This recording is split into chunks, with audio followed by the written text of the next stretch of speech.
Everybody, and welcome to Forever Red Devils Tuesday night in the big week of preparation. An exciting show to come today because we're going to be talking a little bit about Ruben Amorim's formation. So stay tuned for the latest Manchester United news and updates because we do have some early training footage from Carrington of Ruben Amorim getting stuck in to his job as head coach of Manchester United. A couple of early indications with regards to the potential formation that we are probably going to see come Sunday. Also, going to have an update on Anthony and the fact that Manchester United apparently willing to listen to offers to him as early as January as they look to try and offload the Brazilian flop as soon as possible. Is the reality? You know, they got to try. We've got to try and get rid of them. Yeah, no, yesterday. And at the end of the day, you know, you kind of got to cut your ties to a certain degree, and we're all going to lose a lot of money on him. We know this is going to be the case. We'll talk about him in a little bit, but it's one of those things. You know, you kind of need to get as close to your best team and your sort of your best squad as soon as possible, and that's something that we need to be able to do by offloading players that are not going to be around. So coming up in the show, we're going to be talking about, as mentioned, the preferred formation of Ruben Amorim as well as what we've seen today. And then I'm going to have a bit of a tweak in terms of what I think we might see on Sunday, for example, or what could be somewhat his strongest sort of 11. And very interesting to sort of see this sort of formation. Now, Sky Sports did an article, and we kind of use it as a basis because it is the formation used the most, which is that sort of 3-4-2-1 type formation, you know, as opposed to a sort of 3-5-2 or the likes of that. So there's lots of different ways, for example, that Ruben Amorim can set this Manchester United team up. Now, he does enjoy the 3 at the back. We know he enjoys the 3 at the back. So from reports based on the video that was released of the training, it looks like Manchester United were basically training along the lines of that. Now, obviously, we don't have a lot of the players available. You know, the likes of Della, for example, was at an international break. As far as I understand, Bruno Fernandes was supposed to be returning back, but players unavailable. So I think it was Onana, Della, Mazraoui, De Ligt, Garte, Eriksson, Bruno Fernandes, Alejandro Garnacho, and Rasmussen and Xerxes all absent from training. So that was kind of apparently the 3-4-2-1 formation that was basically being practiced. So big news is that Malacia, Shaw, Manu all back in training. And Shaw was playing as a left centre back with Johnny Evans in the middle and Lenny Euro on the right-hand side. Now, I think Euro, obviously, when he gets back to full fitness, probably does start. Now, what will be interesting is if, for example, we have Luke Shaw as a left centre back, whether you kind of, for example, are willing to have 2 left-footed defenders in that 3 in the back sort of situation. Now, progressively, for example, Andre Onana does come into this sort of formation, and that becomes quite important in terms of his role within this. So the big sort of calls when it comes to the formation, moving forward is this. Your 3 centre backs, ideally probably De Ligt, Martinez, as well as Lenny Yoro. You've then got Johnny Evans, and Maguire, and Luke Shaw can all sort of slot into that sort of back 3. The big sort of question are the idea of the wing backs and whether he's going to go sort of wingers that sort of track back. So, for example, what is going to be the role of an Amad Diallo, for example, or a Garnacho, or a Anthony, for example. I mean, today Anthony playing as sort of that right sort of wing back type of situation, or right wing. Is that going to potentially be a new position that Anthony might be taking up, moving forward? Might he be deployed, actually? I'll be surprised if he does, to be honest, especially given the fact that Mazraoui and Dalot will probably suit this formation quite well in terms of getting himself up the park and sort of joining the attack, becoming part of sort of the midfield in progression, and then sort of falling into a sort of a flatter back 5 in his defense. What is also going to be interesting is going to be the midfield and makeup. So today we saw Casemiro operating next to Kobe Manu, which I think Kobe Manu long-term does obviously start in this midfield, but I think initially we're going to see Ugarte and Casemiro in terms of the reliability of those two. And the big sort of question mark with this formation is the likes of a Rashford, a Bruno Fernandes, a Mason Mount. Where do they operate? Now, in theory, you're supposed to be playing sort of 2 behind the striker, which means that suits quite well the likes of Joshua Xerxes, a Bruno Fernandes, maybe a Marcus Rashford to a certain degree, but a Mason Mount and the likes of that. Now, Rashford, for example, has always been really good coming off the wing and providing that with cutting in, for example, coming in, getting that shot. Now, this formation might not necessarily allow him to do that. He might be sort of playing far more central. He has played as a striker quite a few times in his career, sort of through the middle. Came through the academy as a striker, more so than an out-and-out winger. So it kind of is going a little bit back to the roots for Marcus Rashford with regards to sort of how he came through and sort of what his role was initially. So this is how we formed today in training. Now, this is obviously just making use of what we have. With regards to how I think we will format, I think we're going to look something along the lines of this. Now, there's a lot of things here that can change.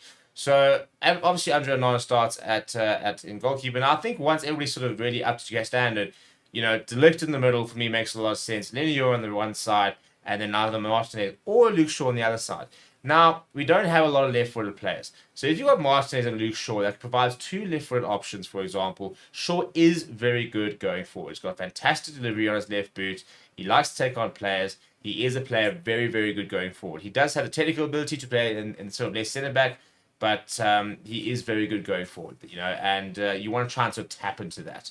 So I do think that initially we'll probably see Malacia and probably see Shaw sort of probably in the left centre-back, but I think once everybody's at full fitness, I think you can really thrive in that sort of in that left wing back role. I think this formation is going to play a lot into the hands of, as mentioned, a Dalot or a Mazraoui. You can have either of them in that sort of right wing position, and that allows them to bomb forward without having to worry too much in terms of defense. But again, the big question marks become the midfield. Now, long term, I think you're going to see an Ugarte and Manu midfield. You've got Ugarte who will be doing more the defensive duty, mainly a bit more sort of box to box. But I think they'll complement each other quite well. Ugarte doing a lot of the defensive work, mainly with a very good passing range, for example, very good with his progression. So it becomes quite a solid sort of a basis, really, and a platform, really, to develop from. The question then comes sort of that front three now, 2 or 1, for example, or even if they sort of play as two sort of wider players. Now, this is where the versatility of the players is going to come into, because you don't really want to leave out a Marcus Rashford, so he ends up playing, but you've also got the likes of Christian Eriksen, I think, starts in there quite well. Genuinely, I think that Rasmus Højlund is going to start as a genuine out-and-out striker, goal scorer, target man type of situation. He starts up front, and you've already got Bruno Fernandes and Rashford. So that's kind of where I'm at. So in terms of what we might see initially, I think we're probably going to see something along these lines. So we're at back, Lenny Euro, De Ligt, Martinez. I think initially we might see, Johnny Evans probably sort of in the midfield or to the right-hand side. You could see a Shaw ahead of Martinez. Your two sort of, your left wing, right wing, we're bringing back the likes of that. Dalot, potentially Shaw or Malacia in the midfield. Ugarte, Casemiro probably likely, but potentially Manu if he's fit enough next to Ugarte or next to Casemiro, because they've been able to train together. You then got a 2 in behind the striker in the likes of Bruno Fernandes, Marcus Rashford. You could throw in Eriksen there. Mason Mount could be working in there as well. Amad Diallo as well. And then at the target man up front will likely be Rasmus Højlund, who is hopefully going to get a lot more service in the system to try and score goals. He's an out-and-out striker. He's a finisher. But you've got to give him the chance and the opportunities to finish. Give him the chances, and I think he can score you 15 to 20 goals in this formation. So the big question mark is, can we carve out those chances for him? Can we give him the opportunity to become a 15, 20 goal striker by creating a formation that's going to give him 2, 3, 4 chances a match? Because that's why somebody like, for example, Erling Haaland has been so successful at City. Obviously, he's one of the world's best finishers, but unless you're giving him the chances, you're giving the opportunities to score goals, he's still not going to score you goals. And that's why it's so important that we give Rasmus Højlund the opportunity to score these sort of goals and get him into these sort of situations. I do think defensively, initially, this will also be quite good. I think you almost kind of want to go a little bit conservative, and that's why, like, for example, a Shaw, Dalot, it is quite conservative, but defensively will be far more solid, especially if you got like a Ugarte, Casemiro, incredibly defensive side, but hopefully that'll stop us from conceding goals. And that, I think, is license to your front three to really roam and have a go. And I do think you're going to see overlapping runs from Dalot and a Shaw, or whoever's playing as sort of that left wing back or left wing role. So, yeah, that's kind of where I think I'm at. I think, again, we probably are going to look for a younger left back who's far more attacking minded, or a left wing, for example. I'll be interested to see what the role Anthony is. If Anthony does play, will he start to play in that potential, wing back inverted commas role? Are we going to see Garnacho potentially as, if you want to go if you want to go with this formation, but a bit more attacking, you put Garnacho where Shaw is, if you're backing his work rate, for example, and you can even have Anthony or Dalot, for example, and you then got your 3 centre backs, your 2 CDMs, and you've then got wings who are out and out attacking, and then sort of 2 midfielders slotting in behind, occupying sort of the field of play. So that, in theory, would create a lot of chance for Rasmus Højlund. And the idea is also that while Rasmus Højlund is the target man, with going wide, for example, having that man in the middle is to create that space in behind as well for a Bruno Fernandes and Marcus Rashford to kind of have a go. And generally, for example, at Sporting, he's got his right attacking midfielder sort of often is a little bit further forward than his left. But again, it all kind of depends on your combinations. And that's why, for example, you look at combinations of Martinez, Shaw, Man Utd, for example, and then Rashford. You look at combinations of Euro, De Ligt, Dalot, Ugarte. So it's all also about these combinations as well in terms of the players understanding, you talk about the triangles, the passing triangles, where you're creating those triangles. So, that De Ligt, Euro and Dalot triangle there, your De Ligt, Ugarte, mainly sort of progression there. And then you've got your mainly Shaw, Rashford. So it's a lot of different sort of options, for example, and ways you can hopefully sort of progress and start getting, the ball through the midfield and start sort of scoring some goals. The big thing about his formation and Sporting is that the wing backs in inverted commas are not defensive natured players. They get up high up a park. If you go look at sort of their average positions, you often find that their sort of wing backs in inverted commas are often very much almost on a par with their attacking midfielders. So it almost becomes a bit of a 3-5-2 situation where generally is the 5 all quite far up, and then you've got your 3 sort of further back. So that's why this is a more conservative way of looking at it. You could have a Garnacho in at left wing there. You could have an Anthony at right wing. Ugarte, Casemiro then makes more sense in terms of your midfield if you want to be a bit more conservative. But I think Manu's a very good defender as well, and he will only get better and better the more he plays. So there's a lot of way that he can tweak this formation, but the main thing is to just start creating as many chances as possible, start scoring goals, and a big player, for example, is going to be Ugarte, and he has played under Ruben Amorim before, and I think that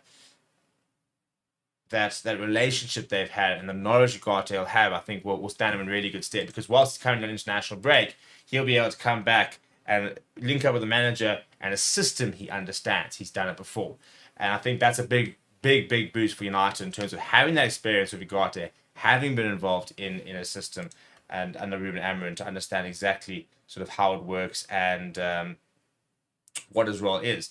So the nice thing is, as I said, is that we do have quite a few players who are not part of international break, and as a result, they've got this sort of these sessions and they'll be able to sort of understand the system. And then one of the key players coming back from international break is going to occupy space in the midfield in the form of Manuel Ugarte, who understands the system and won't need too much time to understand exactly what. In fact, he'll know the system better than anybody else, even those who are with him during this week, because he's played it before and he knows what it's about. So it's positive. Very interesting to see how it goes. It's not a traditional system that you want to see from United perspective, because United are always with 4-4-2 under Ferguson, and then 4-4-3, supposed to be very attacking natured side. But it's an interesting thing, because as soon as you see 3 at the back, or at 3-5-2 in the likes, 5-3-1, 5-3-2, you often assume it's a negative formation, and that it's negative football, and it's very defensive. But this has the potential to be a very attacking formation, really, in terms of sort of creating a bit of an arrowhead of a defense, where you've got your 3 and then your 2, your wing backs further up the park, and then your attacking midfielder sort of roaming in that space in between, playing it out to the wing backs, for example, having shots, for example, while I was looking to then target Rasmus Højlund in the middle. So it's very, very flexible and can produce a lot of attacking goods. And we saw that with that victory against City where they scored a lot of goals. So it's not necessarily going to be a defensive, system. That is not what Ruben Amorim's all about. He's not an ultra defensive manager. He just prefers this kind of system. And it's often, it's more of a 4-3-4-3 formation as well in terms of when they attack, given the fact that the attacking wings generally move up with the midfield. So I'm very, very interested to sort of see how this really sort of unfolds, and we're going to have a very interesting look at what this can look like this on Sunday. Because at the moment we're just speculating. We're speculating with regards to what the players are going to do. We're speculating with regards to how the players are going to line up, what he's going to do. And it can all be completely wrong, to be perfectly honest. It can all be very, very different to what he's going with. He could have a completely different idea of what he wants to do, of how he wants to use players and the likes of that. We'll only know come Sunday. And now we get to sort of speculate the next week exactly what's happening. Now, international breaks mostly will finish on Wednesday, tomorrow. And most of these players should be in training by Thursday, if not by Friday. So should have an opportunity to at least have one training session, which is not going to be easy for these players to then slot in, coming from sort of the cold and moving straight into a side and being able to sort of catch up to what the system is. Now, there will be contact, for example. I'm sure that they would have been sent information, and during their spare time now, they'll be doing work on exactly what's being told to look at, and they'll be sitting in their hotel rooms looking at Amorim systems and working out where they need to be, what they need to do. And if they're not, well, then they're not serious and they're not going to play this weekend. But what will be quite interesting is, given the fact that it is a system change and a very dramatic system change, I wonder what we'll see with the selection on Sunday, whether we might see some players on the bench, not because they're not going to be good enough or because they're not going to be used, simply because they've not been here this week and Amorim hasn't been able to work with him as much. I think we've got a game Sunday, and then we've got Bodo Glimt on, I want to say Thursday, but I can't guarantee it because Europa League has all changed. But it is on a Thursday, so you've got Sunday, Thursday, and then Sunday again for Everton. 3 games to try and get up to speed before the first big game of Ruben Amorim's tenure, which is Arsenal on the 4th of December, an evening game, midweek game. So once we've got to get to Arsenal, we've got to be pretty settled, and we've got to understand what our team is, because that'll be the first big one. And you're going to get a result at Arsenal, and it's at the Emirates, by the way. You're going to get a result at Emirates, and by a result, I mean even a draw. And all of a sudden, you've arrived. You all of a sudden you mean business, and that's how you get the fans on board. Is you go and you put on a bit of a tactical masterclass and go and beat Arsenal at home and say, bang, we're here. Because also, if you were to do that, for example, if you were to go beat Ipswich, Everton, and then Arsenal, the chances of us not being sort of in that top 5-6 positions is probably quite low, given the way the Premier League's gone. If you collect 9 points in the next 3 games, you'll be right up there, because the Premier League is so close at the moment. Arsenal being one of those that are only 4 points ahead of us. So we'd be 1 point behind them if we were to go a minimum of 1 point behind them. If Arsenal drop any points before that game and we were to beat them, then we'd actually go ahead of them if we win the other 2 games. So that's how close the Premier League is, and that's how exciting it is from a United fan, because the season's not done. There's so much still to play for in the season. I'd love to go and win the Europa. Big opportunity there. If you were to beat Spurs on the 19th of December, that puts yourself two matches away from winning the League Cup. You'll be in the semi-final. You win the semi-final, and it becomes a bit of a lottery when you're at Wembley, and that could be in February.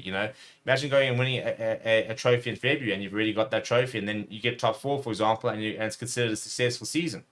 So the season's there. The opportunities are there for United to still have a really good season, to still have a positive season, and really progress, because we're lucky in that the Premier League is currently so close. We're sitting in 13th, and yet we're 4 points away from 3rd. And we keep saying this, that it's such a bad start, one of the worst starts ever, but it's not such a bad start in relation to the Premier League that we're out of the mix. And as long as you're still in the mix, there's still a lot of a reason to be optimistic and a reason to demand good performances, because a simple run can put you right back on the radar. And we've got the players to do it as well. I think that's the frustrating thing. We all know we've got the players to be competitive, to get ourselves into that top 4. And players like Rashford need to step up. Bruno needs to step up. And Agate, big money transfer, he needs to step up. That back 3, De Ligt, Martinez, they've been getting better. They need to really come into their own, as does Onana. Diego Dalot is one of the most experienced United players in this team all of a sudden in terms of number of appearances for United. He's got to make sure he step up. Player of the year last season. He's no longer a youngster. He's now a senior player. And we expect more from our senior players than what we do from youngsters and players who are kind of on the fringes and the likes. He's no longer one of those. He's now an established Manchester United player. And as a result, he needs to give us established Manchester United player performances. So, yeah, that's kind of where we're at with the formation. A couple of other news. A story that came out today is apparently Manchester United are willing to let go of Anthony in January due to sort of the disruptive nature of the star. Not to say that he himself is a disruptive personality, but we're talking about an 80 million signing that's not playing well, that's not scoring goals, that there's not necessarily a place for him. And I think he's becoming quite unsettled in the change room, and for a lot of different reasons it hasn't worked out for him. But I think it's one of those situations where you need to get him out of the change room, and apparently United are willing to look at offloading him. Ten Hag dropped him and stopped playing him, and apparently that was a lot to do with sort of what's in training, and so I think that maybe he's not been training particularly well. So for a variety of reasons, I don't think he's in the right headspace. I don't think he's right now the right type of attitude to have in the United squad. And if that is the case, even if it's just on loan, you've got to get him out of that squad as quickly as possible, because that kind of thing is contagious. And you don't want to be in a situation a bit like Pogba and the whole virus, where somebody's got a bad attitude and that starts to rub off on everybody else in the squad. You need to have everybody aligned. You need to have everybody on the same page, willing to put in the graft and willing to try and get us back to where we need to be. And if you're not, go away. Find a loan, for example. He goes and has a really good loan. You can try and fetch 40 million from him if you're lucky, or the likes. So that's kind of the best case scenario, isn't it? It's you go and find a loan for him. He scores a whole bunch of goals, and you try and get half of what you paid for him back. There's not much really other options that you can really get. And so if that's the only option, then that's the only option. I mean, let's go get it done. We do have to sort of cut our ties and accept and acknowledge that we made some bad transfers. Just get them outside the club, but now then start being a lot more intelligent with the transfers to come. Start signing better, start signing a little bit more astutely, start identifying the right type of players, the right type of personalities, and just start moving away from a club that just pays exorbitant transfer fees, that pays exorbitant wages, because right now the project is not enough to be able to lure players. Establish a project under Ruben Amorim for the rest of the season, and then the summer go and get some smart signings. And until you start, making the smart signings, and also until you stop being, the club that just pays whatever they ask, you're going to be taken advantage of. So we need to sort of cut that out and make sure that's no longer what we are as a club. Let me know what you think down in the comments below, and please do smash like on the video. Please do subscribe to the channel if you are new. We'll be back once again tomorrow morning at 9 o'clock. So we'll see you guys then. But until then, keep well, keep safe, and I'll chat to you.